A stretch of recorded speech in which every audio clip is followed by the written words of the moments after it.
That introduction. It's because it gives me an opportunity to remind you that the first large-scale digital computer in the United States was a Navy computer operated by a Navy crew during World War II. And recently I've been finding that I have to remind people of that because there's been a tendency on the part of a certain junior service to try and claim credit for those early computers, and they didn't even exist yet. So please remember that it was a Navy computer. And if you're wondering why I kept my cap on, I had a reason for that too. It's because this is my identifier. I hope you all know by now that every record in a computer system must have an identifier. That's so you know where to put it and how to get it again. There's something odd about those identifiers, though. They have to be understood both by the person that originally puts it on the record and the person who later looks at the record. That's where my problem has been. I go wandering around airports and people come up to me and say, "When's the next plane leave for Houston?"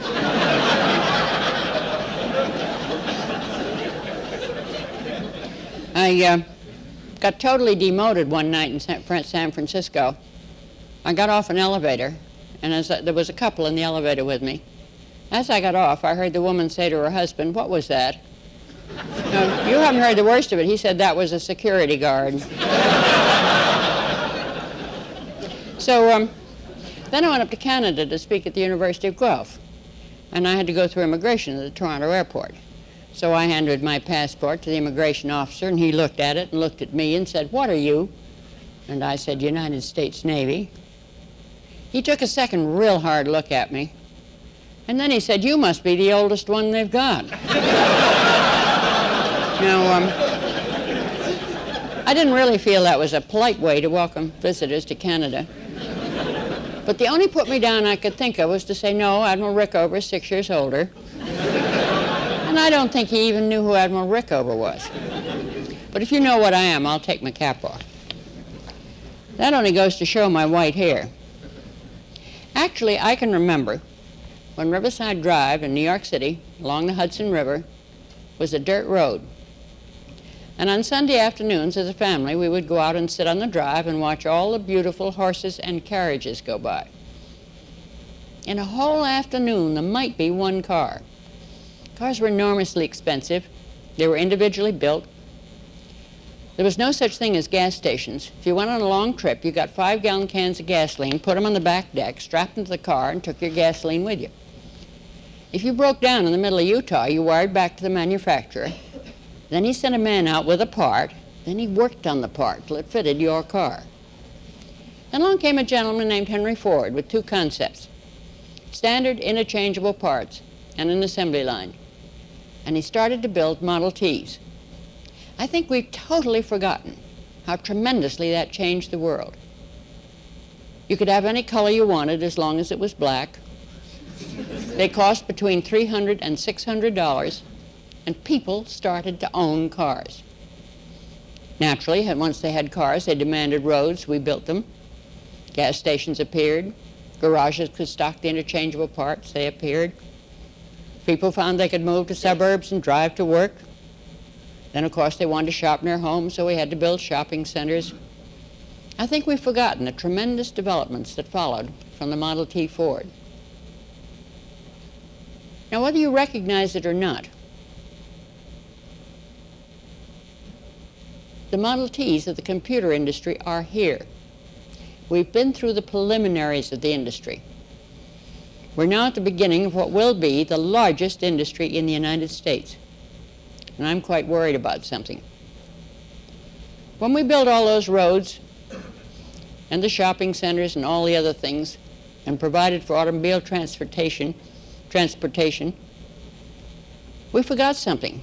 We forgot transportation as a whole.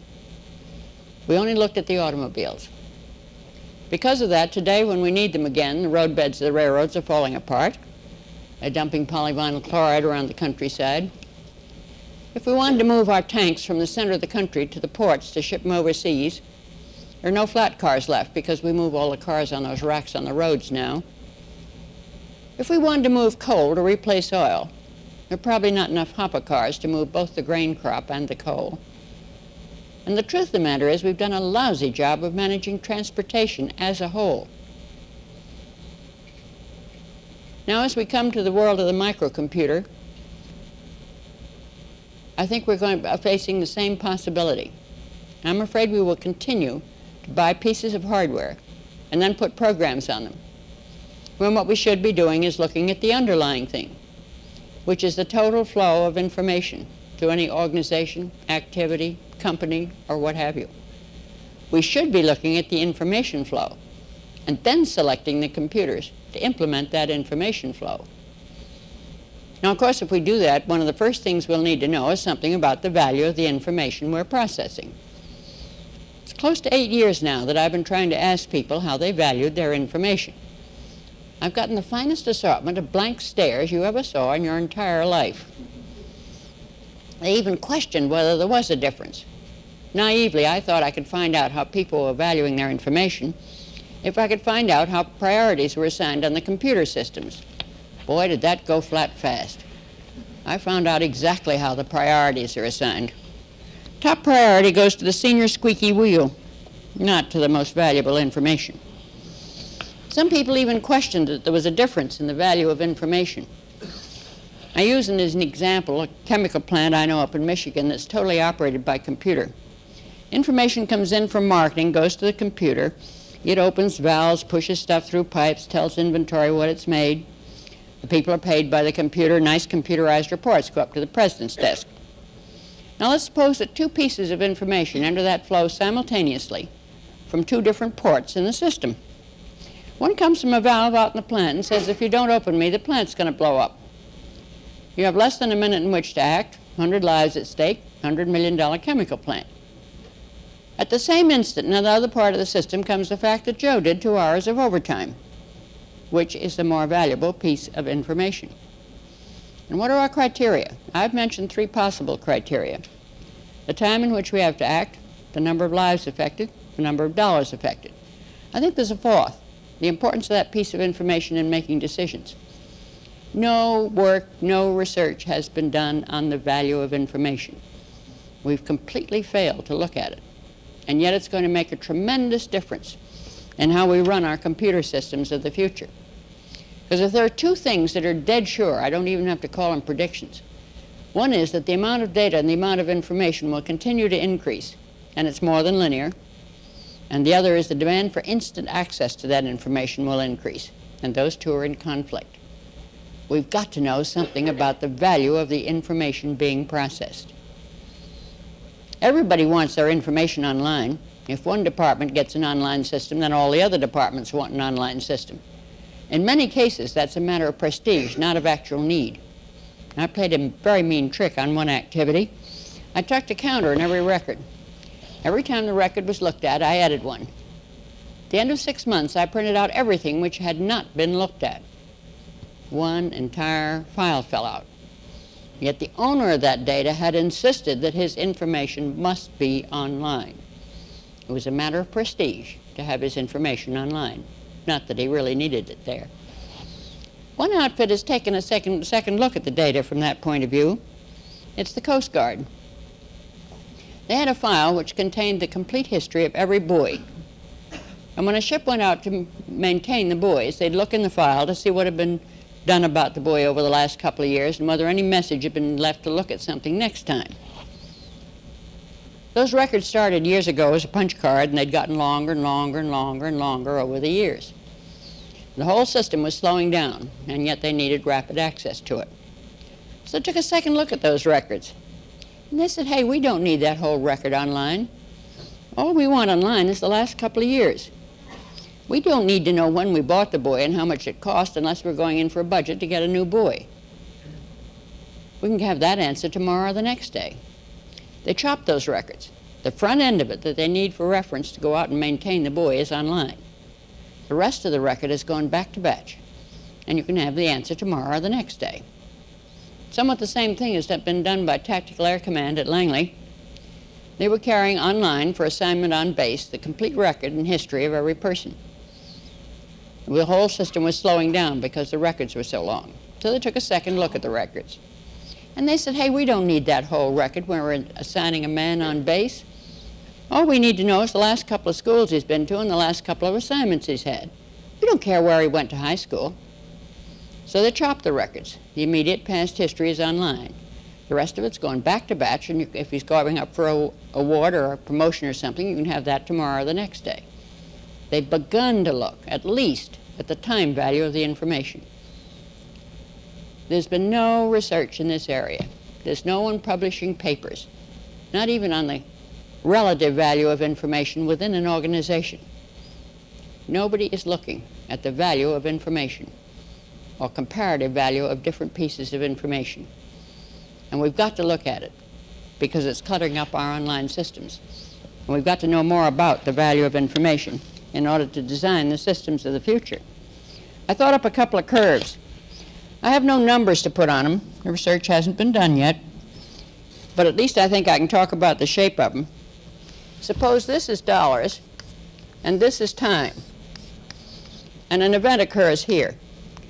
Now, the value of the information about that event goes up quite sharply immediately after the event.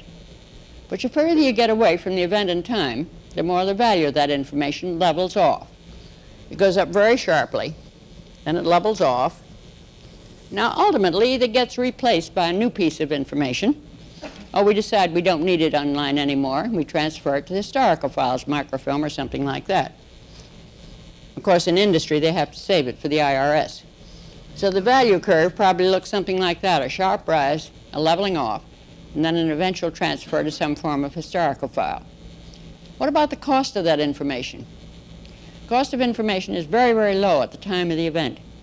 But the further you get away from the event in time, the more the cost you pile up to store it, maintain it, and add any information to it. So the cost curve starts low, and then it goes zooming up.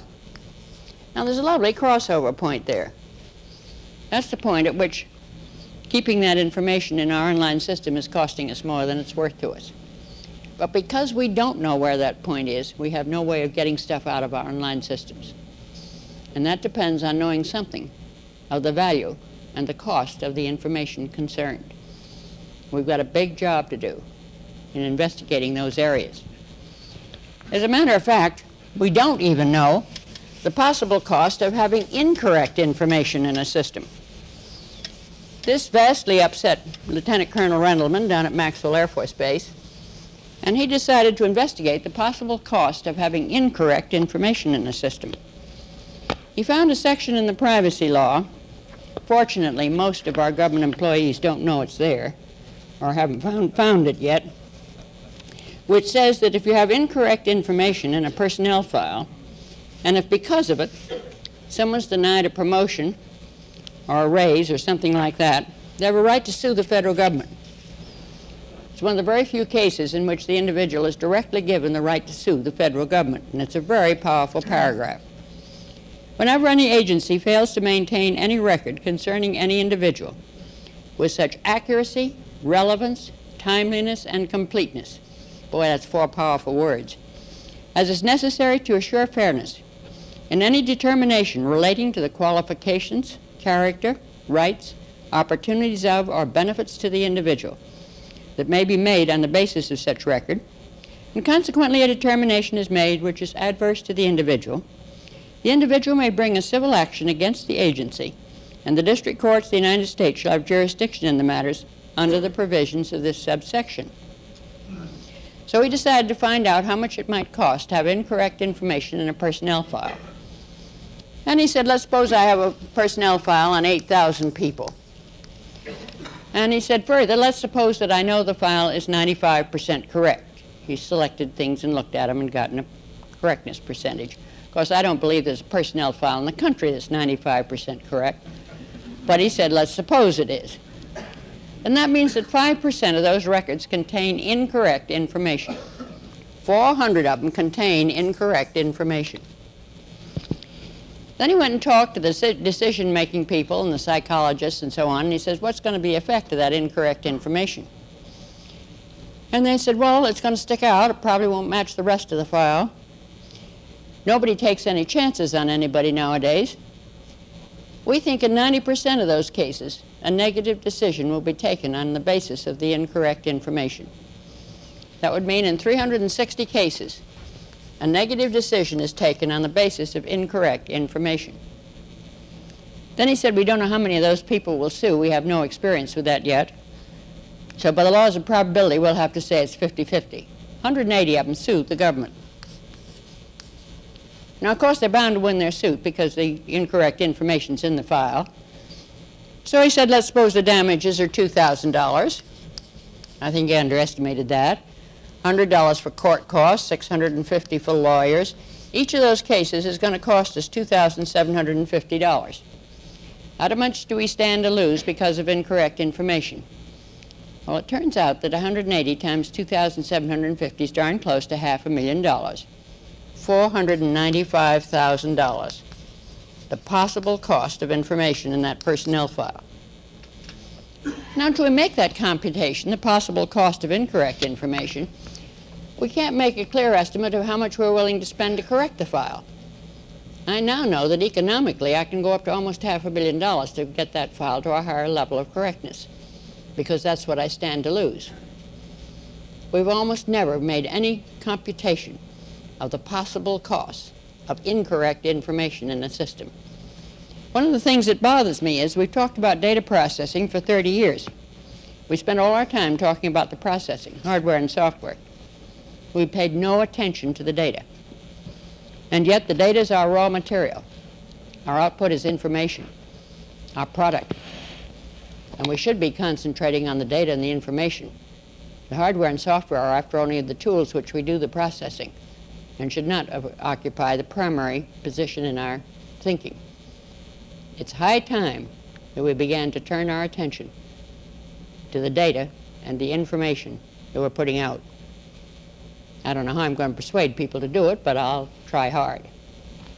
There were a lot of things that were pushing me toward worrying about all this future business. We ran the Mark computers all during World War II. I thought you might like to know that the first computer bug is still in existence. We were building Mark II the summer of 1945. It was a hot summer in Cambridge, and naturally, since it was World War II, we were working in a World War I temporary building. Air conditioning wasn't very good, no screens, and Mark II stopped. We finally located the failing relay. It was one of the big signal relays, and inside the relay, beaten to death by the relay contacts, was a moth about this big.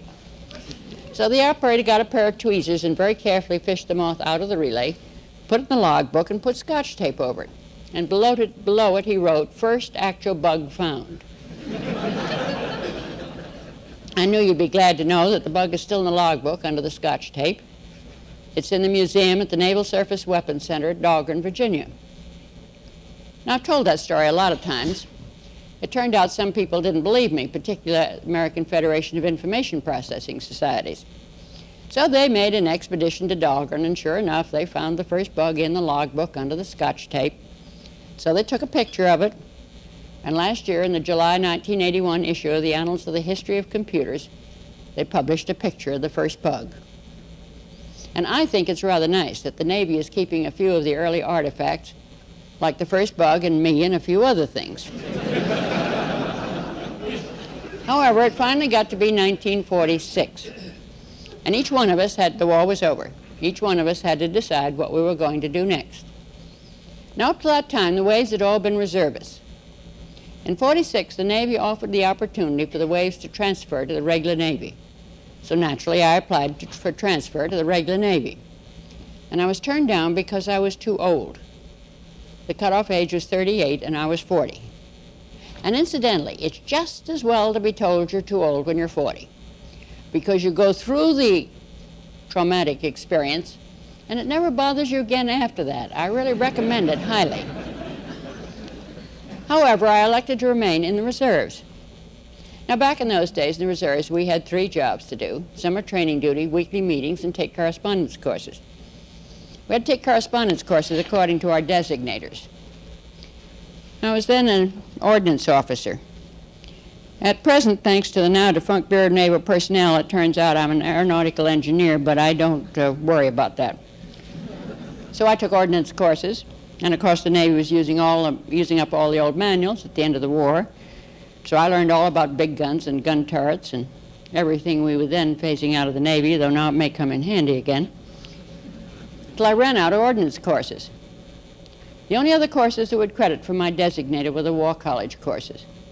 So absolutely terrified, I sent for the first War College course. And they sent me the first problem. I was to fuel a task force at sea in minimum time. And all they told me was how fast the different ships could pump oil and receive oil. And of course I knew nothing about fueling ships at sea. But I had to do something. So I lined up an oiler and a carrier and started pumping from the oiler to the carrier.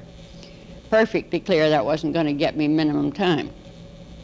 So I decided they must have given me the rates for some reason. I looked at those, found I could simultaneously pump oiler to carrier and carrier to destroyer. And they'd both be filling up because the rates were different. Now somewhere along the line, somebody'd given me a course in problem solving. And they'd told me to always extend every solution. So I did. I started pumping from the destroyer to a corvette. We still had some then. That was all working beautifully. But that course had also told me I must generalize every solution. So I did. On the other side of the oiler, I pulled up a cruiser and a destroyer and a corvette. I ended up with half the task force, all hitched up with lines, sailing down the middle of the ocean.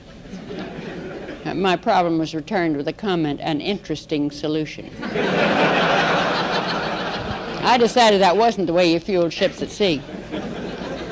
Well, along came the next problem. This time they gave me a squadron of submarines, told me scout the Caribbean minimum time. Well, I knew less about submarines than I did about oilers. So this time I called on my friendly computer to help me, and I used a random walk program for each of the submarines. You should have seen that map. I covered it in minimum time. It was beautiful. Only trouble was I had those submarines cutting across each other. They made U-turns, one little circle up here and came back. An interesting solution. I was even beginning to feel some sympathy for the poor guy at the War College that had to read my solutions. And along came the third one, and that was the important one. I was to make a plan to take an island. Then after I completed my plan, I was to make 2 reviews of it. I was to review my plan in the light of all possible enemy actions, all possible future events. And then I was to review the cost of not carrying out the plan. 2 reviews which are critical to any plan whatsoever, yet I keep finding them left off of our plans for computers. We have a very bad tendency to base our plans for computers on the equipment we have in-house and the things we're doing now, and totally fail to review them in the light of the equipment that will be available and the things that we will be doing. I think the saddest phrase I ever hear in a computer installation is that horrible one, "But we've always done it that way." That's a forbidden phrase in my office to emphasize the fact I keep a clock which operates entirely counterclockwise. Now, the first day people meet it, they can't tell time. By the second day, they discover what used to be 10 hours, now 10 after, they can tell time again. Normally, it's not till the third day that they recognize that there was never any reason why clocks should run clockwise. They could just as well have run counterclockwise. There's no reason for the hands to go by the digits. I have another clock that has a pointer and the digits go around on a drum. It tells perfectly good time.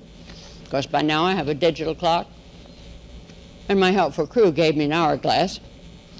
But they sit there day in and day out and say, never, never, never in this office say, "But we've always done it that way."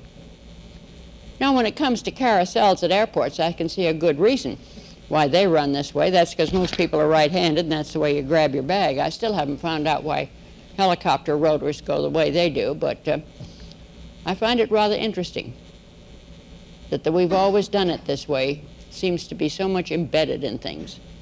And it's the most dangerous phrase you can use in a computer installation. So hopefully, I'll give each one of you a very small gift. I will promise you something. If during the next 12 months, any one of you says, "But we've always done it that way," I will instantly materialize beside you and I will haunt you for 24 hours and see if I can get you to think again. And I know it works. I've already had over 70 letters thanking me for haunting people. I'll be there. We've got to accept the new things that are ahead. One of the major difficulties is the difficulty of changing people's minds. I had to give a presentation for the EDP Policy Committee of the Joint Chiefs of Staff, all admirals and generals. I had to remind those gentlemen that they've had piles of big reports sitting on their desks that they'd had to read and absorb, big decisions they'd had to make.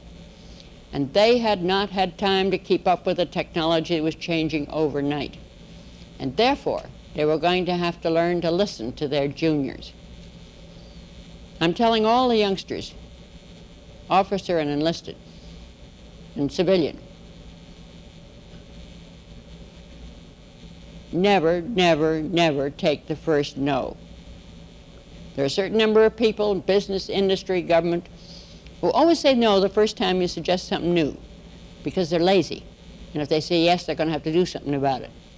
But there's another group, that are even more dangerous in a way, who always say no the first time you suggest something new or different because they want to see if you believe in it enough to come back and ask again. So never take the first no. Always go back and ask again. As a matter of fact, I take about 4 no's and then I figure out how to get around the guy, but that technique comes with age. I ran into one of these guys during World War II in Buard. After about 2 or 3 suggestions, I noticed he always said no to things the first time. So the next time I went in to suggest something, I said, let's pretend this is the second time I'm presenting this. I said, you always say no the first time. And he looked at me with the funniest expression. I had him over the barrel from then on because I just go and say, this is the 4th time I'm requesting this. Let's just say yes now. So never, never, never take the first no on a new concept. It's terribly important that we listen to our youngsters. Some very interesting things are happening in the Navy. I know one case of a young lieutenant junior grade who went aboard a ship. The Navy thought it was too small to have a computer. He took his own computer aboard. He was an admin. Pretty soon he had all the ship's records in his computer. He was getting all the reports out on time, beautiful, accurate. Everything was just marvelous. When he was transferred, the captain had to buy his computer. I know another case where the commander of a squadron was told to take his squadron out to a carrier. He found that when he did, he would have to leave all his maintenance records in the Naval Air Rework Facility, the NARF. This didn't please him at all. He wanted the maintenance records of his planes with him. So he went out and bought himself an Apple. With the assistance of an ensign and a DP in the NARF, he borrowed, stole, liberated, copied his records from the NARF into his Apple, got a case for it, put it in the space behind his seat, which is supposed to take his suitcase, and flew off to the carrier with all of his maintenance records and a computer with which to keep them up to date. Every commander of every squadron should have that. Somebody said, are you supposed to do that? He said, I didn't ask. I long ago discovered, of course you don't all have the same advantage I have, but I long ago discovered that the best way to get something done was to do it, and if necessary, apologize. It's much easier to apologize. You have no idea, oh gee, I didn't know I couldn't do that. I can turn into the most helpless old female you ever saw.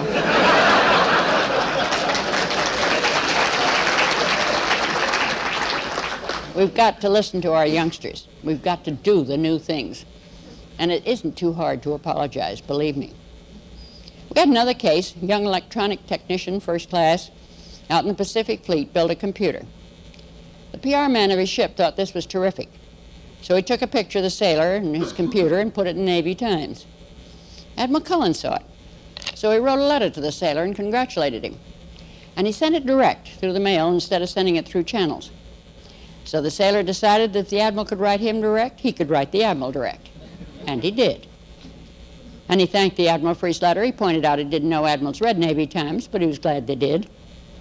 He then went on for 10 pages, both sides, single-spaced, and told the admiral exactly what was wrong with the computers in the Pacific Fleet and what ought to be done about it. It was probably the best survey we'd ever seen. So Admiral reached out his hand and said, ET-1 Slater, Pacific Fleet to Norfolk. He gave him 3 more ETs and some DPs, that's our programmers, and some money, told him to build the computer. In 4 months' time, out of off-the-shelf components, they built it. 3 small boxes, database management system and everything, just beautiful. They set them up as the Micro Evaluation Group. It's under the Naval Regional Data Center, Norfolk. They've run every micro in the country and run most of the software. They know exactly what's available and what you can do with it. Anybody in the Navy thinking of getting microcomputers can consult with them, and they'll give them real good, solid help, writing the RFP or acquiring the computer that they need for that job. 3.5, 4 months ago, I've forgotten just when, they put on a seminar on microcomputers. They didn't think they'd really get very many people. They hoped for 100 people. They had to cut it off when they got 300. They got a hall in one of the local Norfolk buildings. They had booths.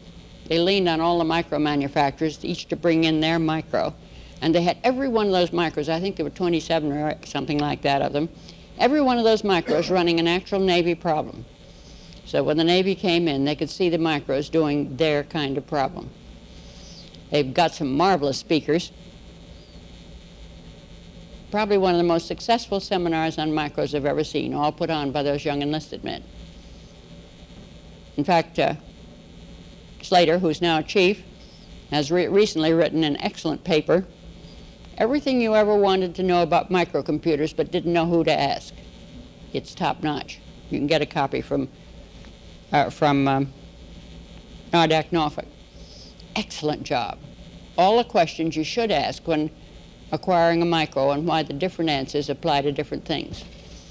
It's top-notch for an individual who wants to get a microcomputer or for a small installation, like our small naval bases and so on that want to get a microcomputer. It's a beautiful job. Contributed a tremendous amount to the Navy. We've got to learn to listen to those young men. They're bright as they can be, and they really know that equipment. And it's true of our young officers and our young enlisted men. We've got to learn to listen to them, because the uppermost people have been much too busy managing things to keep up with the technical developments. There was something else that was driving me toward the future and worrying about the future. When I met Mark I back in 1944, Mark I was 51 feet long, 8 feet high, 8 feet deep. She was in a magnificent glass case designed by Norman Belgettis. And what's more, she had 72 whole words of storage. Each word consisted of 23 decimal digits and an algebraic sign. And, in addition, she could do 3 additions every single second. 3 times every second she could get 2 quantities from memory, add them together, and put the answer back. That sounds pitiful to you today, but if you go back and look at the newspapers and magazines of that period, you'll find that Mark I was the most remarkable tool that man had ever built, because she was the first tool that assisted the power of his brain instead of the strength of his arm, the very first one. She did an addition in 333 milliseconds, 3 additions per second, 333 thousandths of a second. We didn't stop there. There were a lot more computers built during the rest of the war, most of them under contract to the Department of Defense at various universities. Not till 1951 did we have the first commercial electronic computer, and that was old UNIVAC 1. And a year ago at the National Computer Conference, they celebrated their 30th birthday. She even got a birthday cake.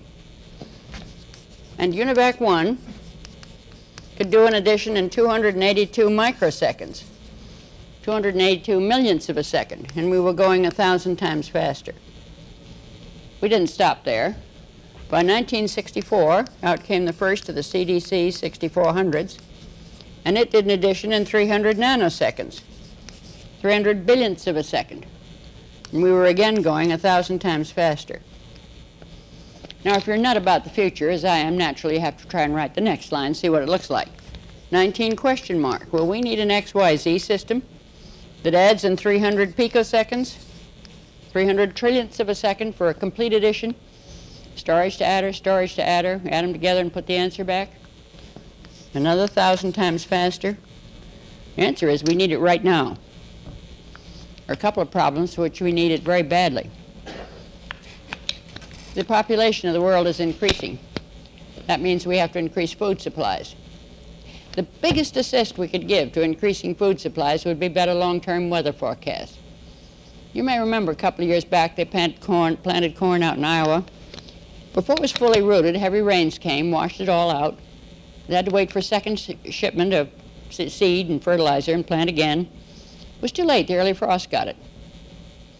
If they'd known the rains were coming, they could have delayed the first planting and would have had that crop. Yet we do not today have a computer which will run a full-scale model of the big heat engine which consists of the atmosphere and the oceans. We haven't even tested all of our models. Now that didn't matter till a few years ago. We didn't have the data to feed into those models. The Navy was dropping radio-equipped buoys in the rivers of the oceans to get more information. We were putting sensors on commercial airliners, recorded on tape and took them off when they landed. But now we have the satellite photographs. Those satellite photographs, the Landsat photographs, are so darn good that when they're fully enhanced by computer, we can actually tell how high the waves are out in the middle of the Pacific. We can tell what the temperature of the ocean is 20 feet below the surface. Of course, there's a catch. To fully enhance a satellite photograph takes 10 to the 15th power arithmetic operations. It's close to 3 days on our best computers, and the weather's already happened. Yet we desperately need that information. There's another area in which we're going to need computers. The news magazines, it's one of the, every so often they turn it up. I think the Corps of Engineers worries about it, but nobody seems to really point at it very hard. That's the question of management of water. My sister lives in northern New Jersey. A year ago spring, they were limited to 50 gallons of water apiece a day. And they came around and looked at the water meters, and if anybody used more than that, they fined them. Down in Norfolk, they began to run short of water. Now, Norfolk, city of Norfolk draws its water from wells. So they decided they'd better drill a couple more wells. And they got awful cute about it. They drilled them in the corner of the naval base and thought they'd get away with it. But they were in Suffolk County. So now Suffolk County is suing Norfolk County for stealing their groundwater. Nobody's getting the water, of course. Down in Florida, they drew so much water, they opened huge sinkholes and dumped houses and cars into them. Out in Colorado, the eastern half of the state's dry, the western half has water. So, same thing. So, the easterns think it'd be a ducky idea to poke a tunnel through the Rockies and get water from the western half. No way are the westerners going to give their water to the nasty old easterners. In fact, Colorado, Nevada, California, all those states out there are in the courts fighting over who can draw how much groundwater from where and how much water from which river. Water supplies are going to be one of our major problems of the future. We may even import water from Canada instead of oil. Can you imagine what kind of computer power it's going to take to manage water so that every individual in the United States gets his fair share of pure water? It's going to be one of the biggest jobs we ever tackled. At the other end of the scale, we need the itty-bitty computers. I'm awfully fond of a small town in New Hampshire. They used to have sort of a septic system and a great big open burning dump. Along came EPA and said, you can't do those awful things anymore. We'll give you a large sum of money. You will put in a tertiary treatment plant for the sewage and an incinerator in place of the dump. So they did. They even had a parade with a band and everything when they dedicated the incinerator. They love parades in New England. Then they found they had another problem. Because they took the EPA money, the nice little old lady who keeps the town records, which used to be two lists, one a list of the taxpayers, she checked them off, paid taxes, the other was a list of voters, she checked them off at town meeting. But now she has to report to the township, the county, the state, the federal government, EPA, OSHA, EEOC, IRS, Social Security, government reports. Every one of them is arranged differently and totaled differently. And she's going to have a computer just to get the government reports out. And that's happening to every small business, every doctor, every lawyer, and every small town across the country. We're still going to need the itty-bitty computers. Everything from the itty-bitty up to the great big ones. I said we're going to have some trouble getting there. To explain that, I have to explain something about myself. I'm an extraordinarily annoying employee. I normally drive all of my bosses totally nuts because I won't do anything till I understand what I've been told to do. So when you tell me to do something, I start asking questions till I get a clear picture of what I've been told to do. Well, they told me that first computer was adding in milliseconds. So now I naturally said, what's a millisecond? Well, they told me it was 1,000th of a second, and I had a problem immediately. I could see a second go by on the clock, but darned if I could see 1,000th of it. So I said, please show me a millisecond. And nobody would show me a millisecond. Time went on with me still fussing till somebody stuck a finger on one of my programs and said, hey, you wasted 5 microseconds. And I said, so what? What's a microsecond? Well, they told me it was 1,000,000th of a second. And again, I had a problem. In the first place, I didn't know what a million of anything was. The biggest check I'd ever seen was less than $1,000. I didn't know what a million was, and if I didn't know what a million was, I didn't know what a millionth was, and I fussed and fumed. I wanted to know what a microsecond was. I got nowhere. Pretty soon over in the engineering building, they started talking about circuits that acted in nanoseconds, billionths of a second. Well, that really had me on the ropes, because in the first place, I didn't know what a billion was. I don't think most of those guys up in Washington do either. And if you don't know what a billion is, how on earth do you know what a billionth is? I fussed and fumed. Finally, one morning, in total desperation, I called over to the engineering building, and I said, please cut off a nanosecond and send it over to me. And I brought you some today. Now, what I wanted when I asked for a nanosecond was, I wanted a piece of wire which would represent the maximum distance that electricity could travel in a billionth of a second. Because it wouldn't really be through wire. It would be out in space at the velocity of light. So if you start the velocity of light and use your friendly computer, you discover that a nanosecond is 11.8 inches long. The maximum limiting distance that electricity can travel in a billionth of a second. Well, I was real happy with my nanosecond. I looked at it from all angles. I thought about it. I looked at wall switches and counted the distance. Some of those lights went on. Gee, these may have taken a couple thousand nanoseconds. Finally, at the end of about a week, I called back and said, look, I need something to compare this to. Could I please have a microsecond? I've only got 1 microsecond, so I can't give each one. There's a microsecond. 984 feet. I sometimes think we ought to hang one over every programmer's desk so they'll know exactly what they're throwing away when they throw away a microsecond. I hope you'll all get some of these nanoseconds. I've got lots of them with me. They're absolutely marvelous for explaining to wives and children and admirals and generals and people. And you may find yourself in a spot where you have to explain why 2 pieces of equipment have to be close together, or explain to an admiral why it takes so damn long to send a message via satellite because there are an awful lot of nanoseconds. It's very effective, do you believe you? So you may need a nanosecond, and I hope you'll get some. I hope you'll feel free to use this demonstration if you need it. There's only one thing you have to be careful about if you're going to use the demonstration. Normally, I put these in my overnight bag and check it.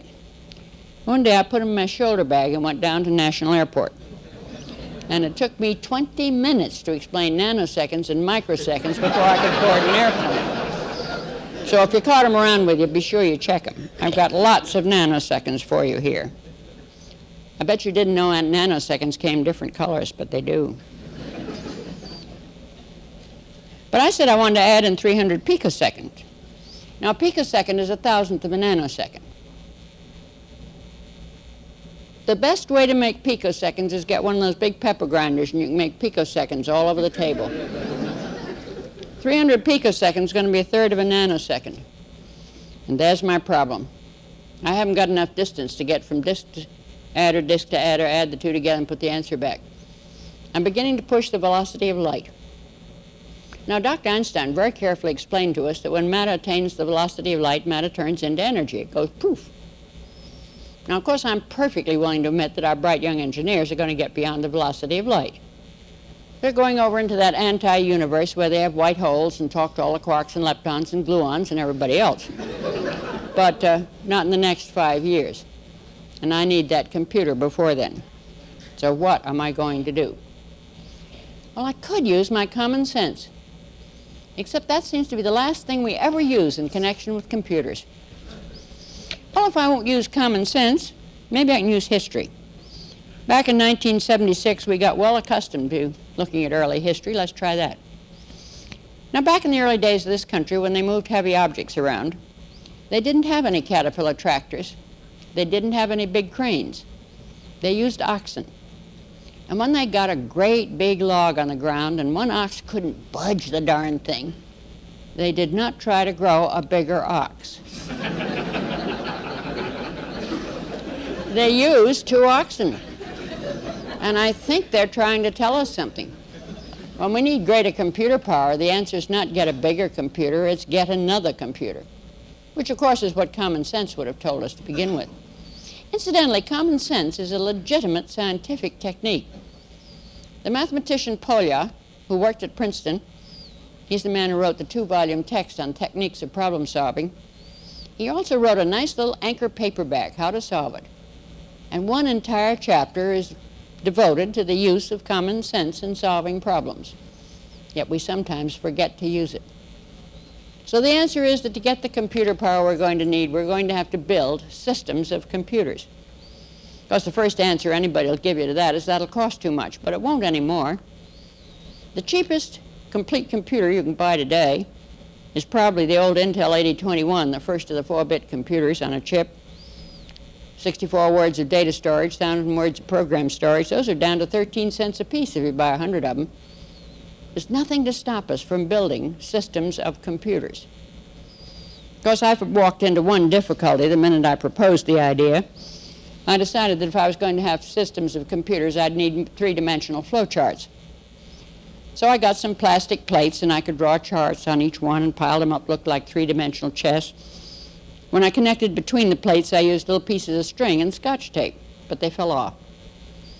Finally, I remembered Tinker Toy and got a nice Tinker Toy set, and it had square things and round things and sticks to put them together, and I started building 3-dimensional flowcharts. But I ran out of pieces, so I wrote out a requisition for 2 large Tinker Toy sets. 2 days later, here's the boss. Well, Grace, what are we doing now? I have a better suggestion for you today. Get some of those sets the chemists use to show you molecules. Red balls can be computers, blue balls can be databases, yellow balls, database managers, green balls, switches, and you can build a model of a system of computers and how they communicate and which ones are connected to which others. And you're going to have to get out of the plane of the paper. You can't draw them on flat paper anymore. They've got to be in 3 dimensions. And you're going to have to explain to people what these systems of computers are doing. And I think the best solution is get one of those chemistry sets if you can. Of course, you may have to explain why you're ordering one, but at least I've warned you what happens when you ask for such things out of the thin air.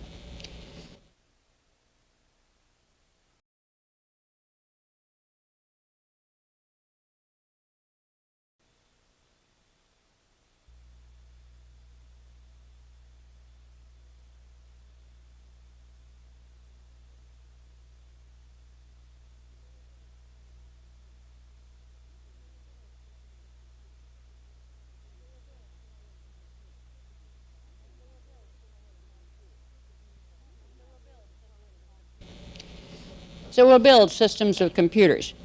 Truth of the matter is, it's already happening. I have one chip here. The chip is made by Hughes. The system's being built by Goodyear Aerospace for NASA. This particular chip has 8 processors on it.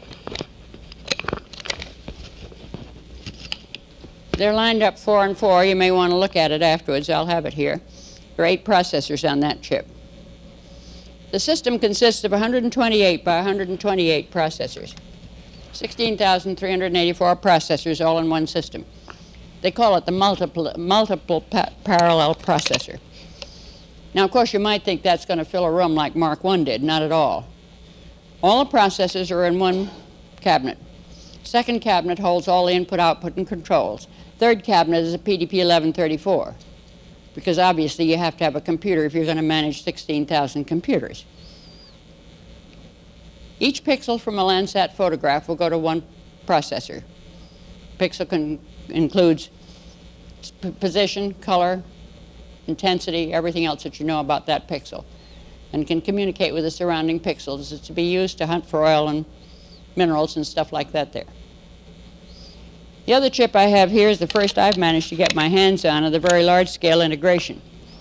I have no doubt that there are more of them in some of our classified things in weapon systems, but this one's out in the open. 3 of these chips form the micro mainframe. 3 chips to form a mainframe computer. When you look at it, you'll find that the microprocessor is just one of the processors on this. It has built-in multi-programming, all the other fancy things. The micro mainframe. We're beginning to be able to build systems of computers. And the sooner we start doing it, the better we can respond to the need for rapid response and rapid development of things. Now, we're not going to get there overnight. We can't suddenly throw out all of our big dinosaurs and replace them with systems of computers. It'll have to be a step-by-step procedure. I'd like to show you something about how we can get at this sort of concept. This is my horrible example. It's a DOD system, not Army, Navy, Air Force, Marines, or Coast Guard, DOD. That's different. They went out and bought themselves a 256K computer. And of course, they were going to put great big problems on it. Along came the manufacturer and said, you can't run that thing without an operating system. So they loaded in an operating system, of which 35K is resident at all times. The rest out on disk, you call it in when you need it. Well, they didn't want it to take naps or rest, so they said, we better multi-program it. So in went a multi-programming system, of which 28K is resident at all times. Some of you may recognize which computer this is, but don't mention it out loud. It's a rather well-known one. Then they wanted to hang terminals on it so they could ask questions and put in programs, so they had to have time sharing. 35K plus 2K for each of 6 terminals, for a total of 47K for time sharing. Then they wanted communications. They wanted to talk telephone lines, so that was 10K, not too bad. Then they had to have security. So far, we are doing very, very badly on the score of security. We're doing a very poor job, not only in government but in industry, at protecting valuable information and protecting against fraud and theft. I think mostly people forget how many reasons there are for security. First, of course, there's national security, but we'll leave that to you and the Department of Defense. There's company security, company confidential information that has to be protected. Do you realize there have already been cases where companies have listened to each other's microwave when they were bidding competitively on projects? That's not only not very nice, it's illegal. Then there's the question of personal security, personal information. Do you realize there have already been cases where people accessed personal information and used it to blackmail people? That is also illegal. And then there's fraud and theft. And regrettably, it's increasing. I lecture in the white collar and computer crime course down at the FBI Academy. I asked them if they had a message they wanted me to give people, and I've been spreading it all around the country. They said, please tell people if their system is broken, let us know. We've got to know what's happening. They showed me the case, a man in a bank, an officer of a bank, stole a large amount of money using the computer. He was discovered and he was fired. But the bank didn't want the stockholders and depositors to know they'd lost all that money, so they covered it up. So he threatened to go to the newspapers unless they gave him a letter of recommendation. And they did. He went to a second bank. He stole a large amount of money. It was discovered, he was fired, and he blackmailed him for a letter of recommendation. It wasn't until he got to the third bank that it was reported to the FBI, as it should have been in the very beginning. The failure to report was very, very costly. They also showed me another case. We haven't been telling our youngsters that it is not funny to use other people's computer time and to erase other people's data. A youngster out in Kansas City broke the network of a software house that was providing services to other companies. He got tired of playing with it, so he sent a message through the network to the managers of the network. And he said, I have all of your access codes, and he listed them. I have all of your personal ID codes, and he listed them and who they belong to. Then he said, I'll tell you how I did it, and I'll promise never to do it again if you'll give me a red Chevette equipped with a radio telephone and please fill it with gasoline. The FBI got him. Then there was the case, it was in the Washington, New York papers. Canada Cement Lafarge found that someone was not only using their computer but wiping out their data. So they called in the Royal Canadian Mounted Police in Bell, Canada, and the calls were traced to the border. They called in the FBI in Mother Bell, and the calls were traced to the Dalton School in New York City. The offenders turned out to be 4 12-year-old boys, now known as the Dalton Gang. So I said to the FBI, well, what are you going to do with all these youngsters? And they muttered about juvenile delinquents. I said, oh, don't do that. Make them work for us. They might be able to make the worldwide military command and control system work.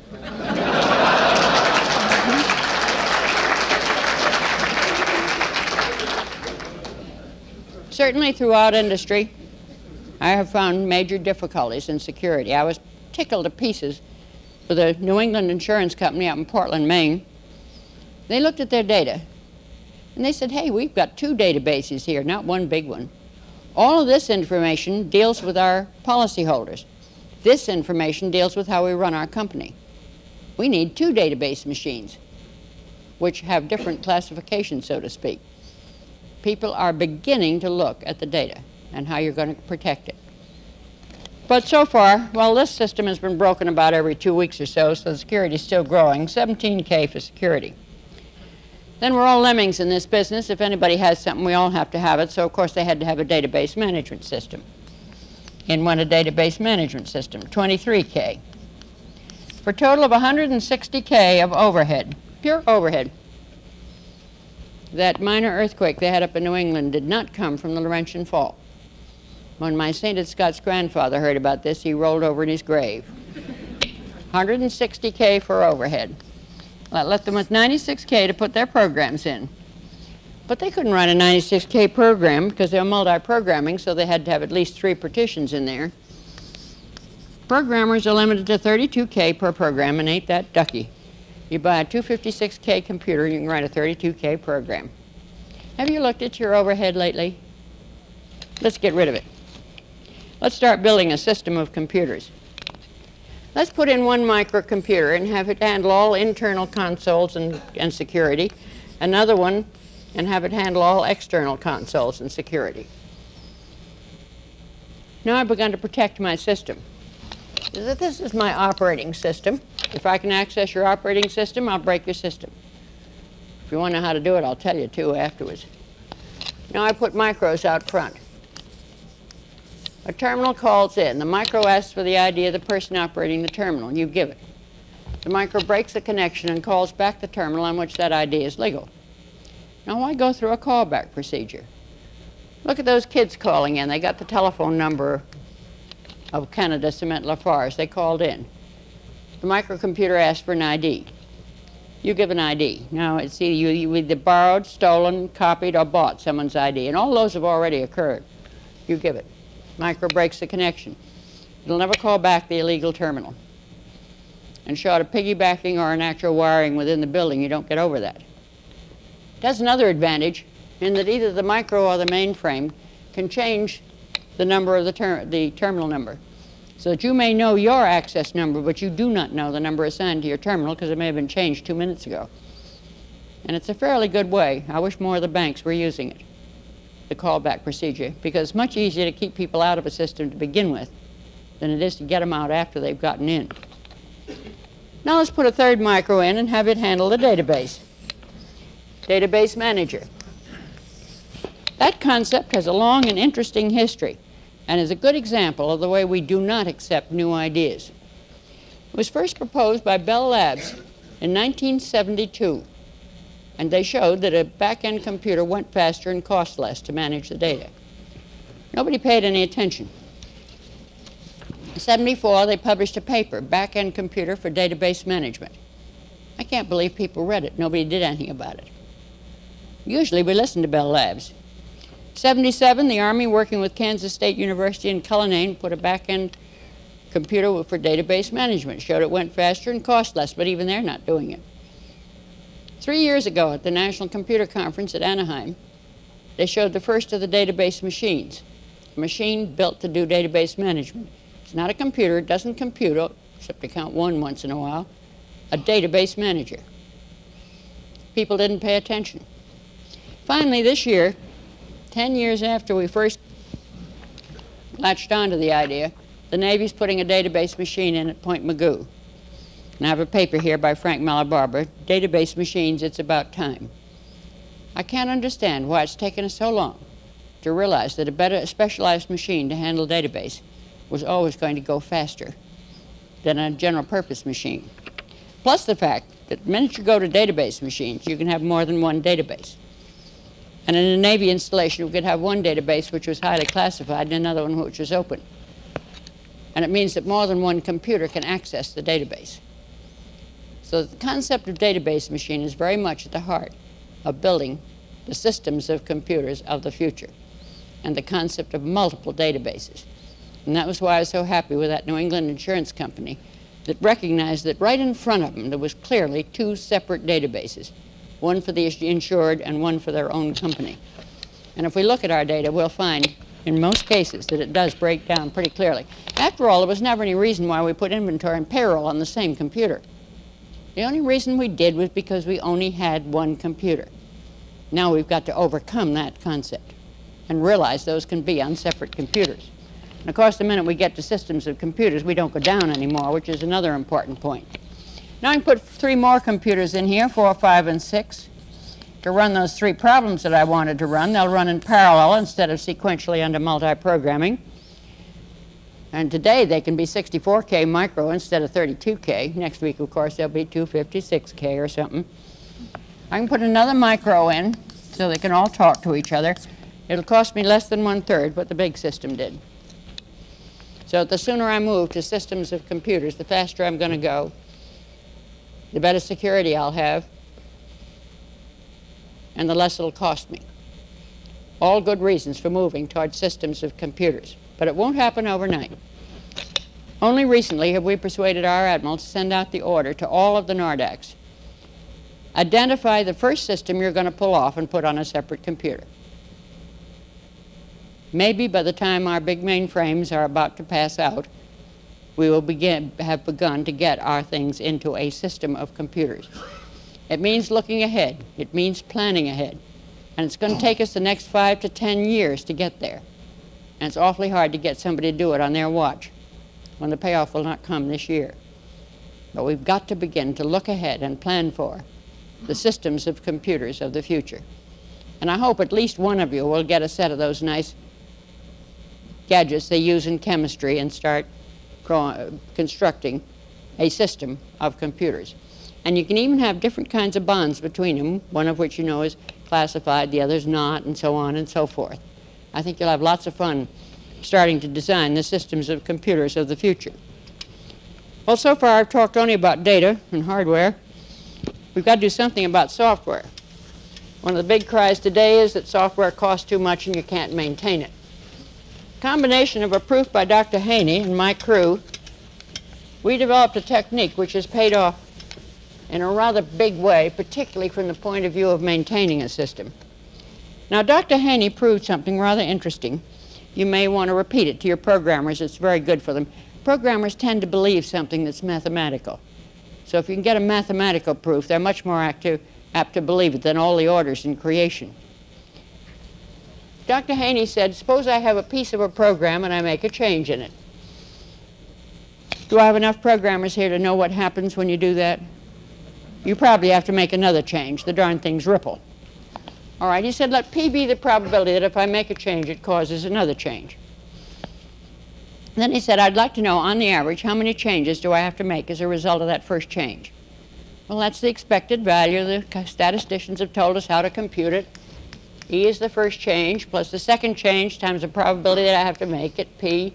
But sometimes the second change causes a third change, P squared. Sometimes a third causes a fourth, P cubed. It's the infinite series. But probability is always 1 or less. So the mathematicians have told me that in that case, the sum of that series is 1 over 1 minus P. So if I have some real good applications programmers, if the chances if they make a change is going to be 1 in 10 that they'll have to make another change, this becomes 1 over 1 minus a tenth, 1 over 9 tenths, 1.111111, which looks like something I can live with. But I practically never have a system which consists of only one module. So now let's have another module. And now I'll behave like a normal mathematician. This is the ith module, and this is the jth module. And now Pij is the probability that if I make a change in the ith module, it'll cause a change in the jth module. I change something in the selector, it upsets the I/O. Now I'd like to know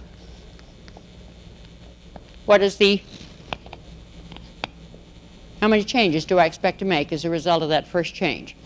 Now, incidentally, we've run into that more than once. I've known cases where they made one change, it caused 30 changes, that caused about 500 changes, and at that point they decided they better throw it away and start over again.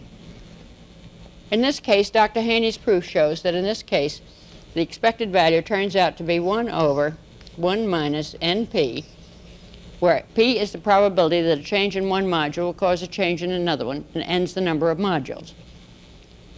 Now let N, suppose I have 100 modules in this system. It's an operating system or a database management system or a great big application. And now I have systems programmers, who are much better, of course, than applications programmers.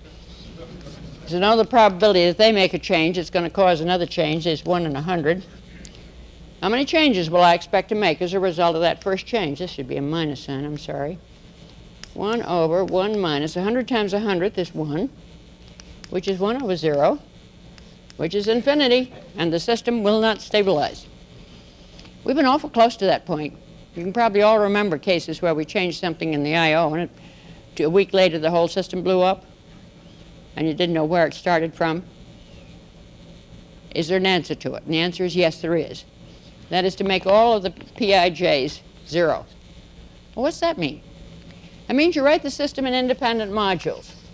Modules such they have one entrance point and one exit point. And no module ever accesses the interior of any other module. Never touches it. And the way you exchange data between the modules is through a series of interfaces. This module puts something down, another module picks it up. I asked my crew to build me a COBOL compiler for the 8K ruggedized Nova. Of course, everybody knew you couldn't do that, but they did. I asked them to build it entirely in independent modules, and they developed a technique which I found extremely useful, and so did they. They had a microcomputer. They kept all of the modules on the microcomputer as a file. So anytime anybody wanted to look at one of the independent modules, he could call it up and look at it. They also kept a file of the interfaces. By the number of the interface, the contents of the interface, and who was in charge of the interface, followed by a list of the other modules and who was in charge of it. So if anybody wanted to change an interface, he could immediately find out who he had to check with before he could change that interface. And they didn't have that awful case if you change something over here and it blows up over here next week. They had the modules themselves and the interfaces completely under control. They were in the microcomputer, and at any given moment, any one of them could look at them. And one second-class petty officer, 2 third-class, and 1 seaman, in 4 months' time, built a COBOL compiler. That's normally 2 years. They did a magnificent job. And part of it, I think, was the fact that they had the file of the modules and the interfaces to work with. Also, when they were transferred and a new group came in, the documentation was complete for them to add to it, to change it, because any module could be pulled out without affecting any other module. All you had to check were those interfaces. And there was a complete record of those interfaces. So maybe there's something we can think about toward easier building of systems of software and of managing not only the software development itself, but also the maintenance. Well, it finally got to be 1966, and I got a letter from the Chief of Naval Personnel. And the first paragraph said, "You have completed 23 years in the reserves, which is more than 20. And I knew that. The second paragraph was also aimed right at me. It said, "You have attained age 60. And I knew that, too. The third paragraph said, "Here are the blanks. Please apply for retirement." So I did. And I was officially placed on the Naval Reserve retired list with the rank of commander on the 31st of December, 1966, the saddest day of my life. I left out one thing. Going back to that course I had from the War College, the second review I was to review the cost of not doing something. Now, we did that for all the islands. We looked at the cost and men and material of taking an island. Then we looked at the consequences of bypassing the island. And some we took, like Saipan and Tinian. Others we bypassed, like Truk. That study was always made. What is the cost of not doing this? I've long advocated the use of the standard high-level languages. And I'd go to one of our data processing installations and say, why aren't you using standard COBOL instead of all those bells and whistles the vendor gives you? Oh, we get a few extra bits and bytes or something like that, or microseconds. I said, have you looked at the cost when you go to the next computer? Cost of conversion? Well, we'll think about that later. I finally decided that I had to find somebody that would really scare people. So I looked around Washington to see which agency really did scare people. And I decided it was the General Accounting Office. That's because they come and look at everything you're doing and then go tell Congress about it. So I went over to GAO and said, do you realize how much it's costing us not to use the standard high-level languages? And they said no. They made a year-long study. The answer they came up with was rather interesting. They said that between that time and 1985, about 8,500 of the general management computers in the total federal inventory would be replaced. And furthermore, that the cost of conversion was running $450 million a year. $450 million a year down the drain simply because we had failed to implement the standards. Money we could have had for all the things we wanted to do, and far outweighed anything we saved by using the special bells and whistles that any vendor gave us. That was a case where most people totally failed to look at the cost of not doing something. They'd tell me that, oh, well, they couldn't possibly enforce the standards this year. They'd have to get new forms. They'd have to beat all the programmers over the head. They'd do the standards bit next year. And they wouldn't look at the cost of not using the standards. So that review goes right up along with the all possible enemy actions, the cost of not carrying out the action. Well, finally, they retired me on 31 December, '66. Thanks to our highly automated pension system, I got my first pension check on the 1st of April. 2 weeks later, I got a call from the Pentagon, come down to Washington, we want to talk to you. So I came a-running, as I always do when the Navy sends for me. I had to wait in Mr. Ream's outer office. There were 2 captains there. Naturally, since I was only a commander, I spoke to them very pleasantly and respectfully. However, inadvertently, I managed to tell those 2 men, my, aren't the captains young nowadays. One of them turned out to be my new commanding officer, so I started on the right foot. Mr. Ream took one look at me and said, the Navy payroll's been written 823 times, this has got to stop. So naturally, I said, yes, sir. It ended up he asked me to return to active duty with a job of standardizing the high-level languages and getting the whole Navy to use them. I noticed how the first half of that job was finite, the second was infinite. But I'd be very glad to make a start on it. And so I reported on the 1st of August, 1967, on 6 months temporary active duty. And so far, it is the longest 6 months I've ever spent in my entire life. As for Navy personnel, they gave me 2 Navy men, DP3s, a civilian and a secretary, an office in the 5th deck of the Pentagon, that's the attic, slant roof, escalators go to the 4th deck, and you hike to the 5th. They gave us each a desk and a chair and a pad and a pencil. Standardize the high-level languages, start with COBOL. No cards, no tapes, no computer, and no budget. Well, since I was initiating a new Navy activity, the first thing I did was go out and buy a coffee urn. The second thing I did was teach my new crew the things the chief had taught me during World War II. And I'd like to assure you that our new Navy men and women are just as good as any World War II man ever was. It only took them 2 weeks to completely furnish the office. The only day we nearly got in trouble, they turned up with a coffee table like they have down in the secretary's office.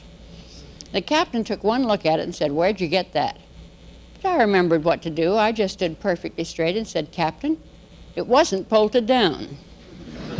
So that became one of our mottos: if it isn't bolted down, bring it home. In fact, we did so well that the junior officers at NAVCOSAC eventually gave us our own flag. It's a beautiful nylon boat flag with grommets and everything on a pole beside my desk. And it's a skull and crossbones. And to the best of my knowledge, we were the only office ever in the entire Pentagon to openly fly the Jolly Roger and operate under its aegis. Of course, I also taught my crew that when we go out to get something, always liberate from the Air Force first, because they have everything and don't know how much they got. Second, if you can't get it that way, try the Army, because they have almost everything and they can't count. And there's no use trying to liberate anything from the Seabees or the Marines, because they liberated it to begin with. We survived, one way or another, on no budget. We had no money to buy computer time. We lived on the slack in the Pentagon computers. No good chief operator will ever schedule a computer 24 hours a day, 7 days a week. He leaves 5 minutes here, 10 there, 15 there for the things that happen when you operate systems of computers. If he didn't need his slack time, my crew made friends with every chief operator of the Pentagon. I never knew how they got in some places, and I didn't ask. They'd call us and say, can you use 5 minutes? Can you use 10 minutes? That meant our programs had to run on anybody's computer, because everybody knew you couldn't do that. Except my crew didn't know you couldn't do that. One third-class petty officer wrote a program, low-level COBOL. It asks you which computer you're on. You can say anything from Apple to Amdahl, 370, 3500, whatever you got your hands on. And as it enters the remainder of the program, it enters the control cards and special names, and you run that computer. And you can write programs that'll run on anybody's computer. And the entire sets of test routines for both COBOL and Fortran compilers have been run on everybody's computers. There's no excuse for not writing programs that are portable. Well, that solved our problem of computer time. And we began to develop the test routines, first for COBOL, later for Fortran. 2.5 years later, I was invited to give a presentation for the Secretary of the Navy. It was going to be the Secretary of the Navy, Assistant Secretary, Chief of Naval Operations, Chief of Naval Materiel, all the Vice Admirals. Oh, they rehearsed me for 2 weeks ahead of time. I went through one dry run after another till I was letter perfect. We finally got to the great morning, and I was walking down the corridor beside the executive corridor beside the captain. He looks down at me and says, first time a woman ever gave a presentation in that room. That was so I'd feel more at ease, more comfortable. He let me get about 10 feet further, and he says, first time anybody below the rank of captain ever gave a presentation in that room. He had me in good shape when I got there. So the first thing I did was break from the speech and tell the secretary it was just as well we hadn't had a budget. Because if we had had one, I'd still be filling out the papers to get our first hour of computer time. But I managed to get through to the end, and he was a charming gentleman. He thanked me, he congratulated me, and then he said, is there anything we can do to help you? Now, I hadn't been briefed on how to respond to that question, so naturally I waded right in and said, yes, I wanted 2 more DPs, 2 more programmers, and $20,000 to survey the users of COBOL to find out what they needed next. He said he'd see what he could do about it, and that whole room collapsed in one roar of laughter. Boy, did I get out the door. I looked at the captain and said, well, what did I do this time? He said, don't you realize nobody ever asked for less than $20 million in that room before? So we got 2 more DPs and $20,000, only to run into a major problem with our DPs in the Pentagon. We found there was a large number of civilians and even some officers who were not about to listen to a young man or woman who wore a sailor suit. It got so bad that the captain finally said, we will have to take them out of uniform. I don't think I ever regretted anything more than the day I had to tell those youngsters, take off your uniforms so that people will listen to you. I tried to make up for it. I personally paid for having cards printed for each one of them with a Navy seal on it, and I made them all managers. Mr. George N. Baird, Manager, Test and Evaluation. Boy, that had a marvelous effect on the civilians. They're very respectful of managers. It even had a good effect on some of the officers, particularly Army. I find we have a very bad habit of underestimating our young people. I think we totally fail to recognize how much more they know than we knew at the same age. I can make the comparison. They've had radio and television all their lives long for both information and misinformation. I didn't have a radio set till I was a senior in high school. I built a crystal set. I didn't have a vacuum tube set till I was a senior in college. It was the year the superheterodyne circuit first came out. I knew man would never walk on the moon. They know he has. They know all about jet airplanes. They can't remember their first flight in an airplane. They were taken on a jet to visit their grandparents when they were babies. I didn't fly in an airplane till I was a sophomore in college. I spent $10, and that was a heck of a lot of money in 1925. I went up in an open cockpit biplane built out of wood and linen and wire. And it went up about 150 feet and floated along about 80 miles an hour. I'd be scared to death to go near it today. They know all about jets. I was reminded of this not long ago because I was walking out to take Allegheny's itty-bitty commuter flight from Washington to Philadelphia. I guess it's Ransom Airlines now. And there was a young man beside me. He was looking up at that plane. Finally, he turned to me and he said, "Is that thing safe?" And I said, "Yeah, why not?" He said, "I've never flown in a prop plane before." We have a whole generation that's never flown in prop planes. We've totally forgotten how much more they know than we knew at the same age. On the other hand, they're no more mature than we were at the same age. And they're looking for something which they cannot always put in words. And I've seen it across the country as I've talked at schools and colleges and to our young people. What they're looking for is positive leadership. I mean leadership in the old Navy sense. It's a two-way street. It's loyalty up and loyalty down. It's respect for your superior and keep him informed of what you're up to, and take care of your crew. We've forgotten that. We think leadership only comes from some guy up there at the top. It's everybody's job. It's everybody's job to take care of their crew. For example, I decided that the youngsters coming through my group, that every one of them should be able to get on his feet and give a report and not once say, "You know." So I put a little square box on their desk with a slot in it, and if they said "you know" during a report, they had to put a quarter in. Now, we didn't take the quarters, but it tied up their capital. And you'd be surprised how fast they learned not to say "you know." I also decided that every one of them must be able to write a report and correct English statements and spell all the words correctly. I bought 5 dictionaries. It also meant a lot of extra time for me with the red ink at nights and weekends, and then explaining for the changes. Yet before they left, every single one of those 50 or so youngsters was able to give orally and in writing a correct report in good English and spell all the words correctly. I think we forget that the 4- and 5-year-olds are learning arithmetic, the little professor. The 6-year-olds are getting speak and spell. You better look out, there's going to be a generation coming that'll know how to spell. The 7-year-olds, of course, are learning basic, running the computers. I know one man that bought a computer and took it home. His son is teaching him basic. His son's 7. Of course, I know another guy that took a computer home. Now he has to apply to his 3 children for computer time.